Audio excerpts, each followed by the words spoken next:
আপনারা কি তেলে ভাজা খেতে পছন্দ করেন? আমি আর মন কিন্তু ভীষণ পছন্দ করি। পুরীতে তো বিচ সাইডে অনেক তেলে ভাজা দেখতে পাবেন, কিন্তু আজকের ভিডিওতে আপনাদের এমন একটা দোকান দেখাবো যেখানকার তেলে ভাজার স্বাদটা সত্যিই একটু অন্যরকম।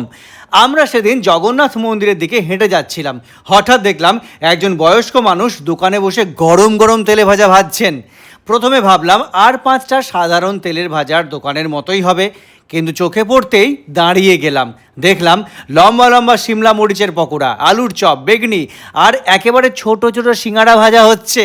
বিশেষ করে ওই ছোট ছোট সিঙ্গাড়াগুলো দেখে আমাদের বেশ মজাই লাগলো। তাই আর দেরি না করে আমরা চলে এলাম দোকানের সামনে। গরম গরম তেলে ভাজা থেকে একটা দুটো করে আমরা অর্ডার করলাম, আর খেয়ে দেখেই মনে হলো সত্যিই স্বাদটা বেশ অন্যরকম। সাধারণ তেলের ভাজার একেবারেই লাগলো না, কিন্তু বেশ ভালো একটা স্বাদ ছিল। আর ওই ছোটো সিঙ্গাড়াগুলো, এত ছোট সিঙ্গাড়া আমি সত্যি আগে কখনো খাইনি। তাই আপনারাও যদি কোনোদিনও পুরী আসেন তাহলে বিচ সাইডের বাইরে এই ধরনের ছোট ছোট দোকানের তেলের ভাজাও একবার ট্রাই করে দেখতে পারেন। হয়তো আপনাদেরও আমাদের মতোই ভালো লেগে যাবে।